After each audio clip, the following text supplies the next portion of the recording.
చూస్ country delight, live better. ఇప్పుడే country delight app ని download చేసుకోండి. ప్రస్తుతం దేశంలో ఉద్యోగాలు వెతుక్కుంటూ సొంత ఊరిని విడిచి పట్టణాలకు వస్తున్న వాళ్ళ సంఖ్య లక్షల్లో ఉంది. అలాంటి వారికి అద్దె ఇళ్లే ఆధారం. కానీ ఈ అద్దెకు సంబంధించిన వ్యవహారంలో తరచూ ఇంటి యజమానులతో అద్దెకు ఉండేవారికి అనేక సమస్యలు ఎదురవుతూనే ఉంటాయి. కొన్నిసార్లు ఈ సమస్యలను న్యాయ పోరాటం వరకు వెళతాయి. ఇబ్బందుల్ని తొలగించి అద్దెకు ఉండేవారికి ఊరటనిచ్చేలా కేంద్ర ప్రభుత్వం కీలక నిర్ణయం తీసుకుంది. ఇంటి రెంట్ కొత్త రూల్స్ 2025 అమల్లోకి తెచ్చింది. ఇది అద్దెదారులతో పాటు ఇంటి యజమానులకు కూడా నయా రూల్స్ విధించింది. ప్రతి ఒక్కరూ రూల్ ప్రకారం మాత్రమే నడుచుకోవాలని స్పష్టం చేసింది. ముఖ్యంగా నోటి మాటతో జరిగే రెంటల్ అగ్రిమెంట్ల జమానాకు తెరపడినట్లే చెప్పొచ్చు. ఈ కొత్త రూల్స్లో ఎలాంటి కీలక మార్పులు వచ్చాయో ఈ వీడియోలో తెలుసుకుందాం.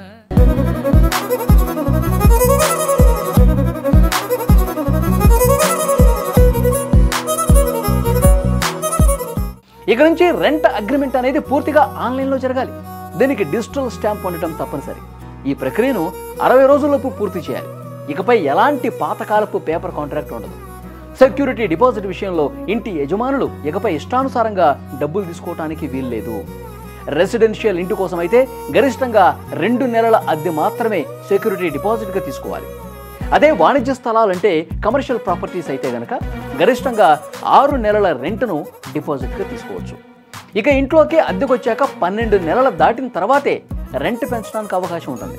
అంతేకాదు అద్దె పెంచాలనుకుంటే అద్దెదారులకు 90 రోజుల ముందే తప్పనిసరిగా సమాచారం ఇవ్వాలి. ఉన్నట్టుండి రెంట్ పెంచే సంస్కృతికి ఈ కొత్త రూల్ చెక్ పెడుతుందన్నమాట. ఒకవేళ ఇంట్లో ఏవైనా ప్రధాన మరమ్మతులు ఉంటే మేజర్ రిపేర్స్ చేయాలని అద్దె ఉండేవారు ఇంటి యజమానులకు ఫిర్యాదు చేస్తే వాటిని 1 నెల రోజుల్లో పూర్తి చేయాలి. ఒకవేళ యజమాని ఆ పని పూర్తి చేయకపోతే అద్దెదారులే ఆ పనిని పూర్తి చేసుకుని ఆ ఖర్చును తర్వాత నెల రెంట్లో తగ్గించుకునే అవకాశం కూడా ఈ రూల్ కల్పించింది. ఏదైనా కారణం చేత యజమానులు ఇంటిని ఉన్నపళంగా ఖాళీ చేయించాలంటే ఇంటి యజమానులు రెంట్ ట్రైబ్యునల్ నుంచి లీగల్ ఆర్డర్ ఖచ్చితంగా తీసుకోవాలి. బలవంతంగా ఖాళీ చేయమనటం, నీళ్లు, విద్యుత్ వంటి బేసిక్ సౌకర్యాలను కట్ చేయటం, బెదిరించడం ఇలాంటి చర్యలకు పాల్పడటం ఇక నుంచి చట్ట విరుద్ధం. అద్దెకుండేవారు ఇంట్లోకి వచ్చే ముందే వారి యొక్క పోలీసు వెరిఫికేషన్ చేయించడం యజమానికి తప్పనిసరి. ఇది అద్దె ఇంటిని తీసుకునే వారి చరిత్రను ధృవీకరిస్తుంది. అద్దెకు సంబంధించిన సమస్యలు, ఖాళీ చేయించే వివాదాలు ఉంటే వాటిని పరిష్కరించడానికి ఒక ట్రైబ్యునల్ ఏర్పాటు చేసింది. ఈ ట్రైబ్యునల్ 60 రోజుల్లోగా ఆ వివాదాలు పరిష్కరించాలి. దీనివల్ల న్యాయం కోసం వేచి ఉండే కాలం తగ్గుతుంది. ఈ కొత్త చట్టం వల్ల ఇకపై అద్దెదారుల పట్ల ఇష్టానుసారంగా వ్యవహరించడానికి వీల్లేదు. కొత్త చట్టం మీ హక్కులను బలంగా కాపాడుతుంది.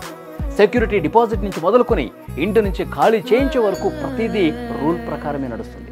నిజంగా ఇది అద్దెదారులకు ఒక పెద్ద గుడ్ న్యూస్ అని చెప్పాలి. అలాగే ఇంటి యజమానులు సైతం ఈ కొత్త రూల్స్ని అర్థం చేసుకుని డిజిటల్ విధానంలో అగ్రిమెంట్ చేసుకోవాలి. ఎందుకంటే రేపు ఏ చిన్న సమస్య వచ్చినా ఈ కొత్త చట్టమే ఫైనల్ అవుతుంది కాబట్టి. ఈ కొత్త చట్టంపై మీరే అనుకుంటున్నారు? ఖచ్చితంగా కామెంట్ చేయండి. ఈ ఇన్ఫర్మేషన్ మీకు ఉపయోగపడితే కనుక లైక్ చేయండి. మీ మిత్రులకు షేర్ చేయడం మాత్రం మర్చిపోవద్దు.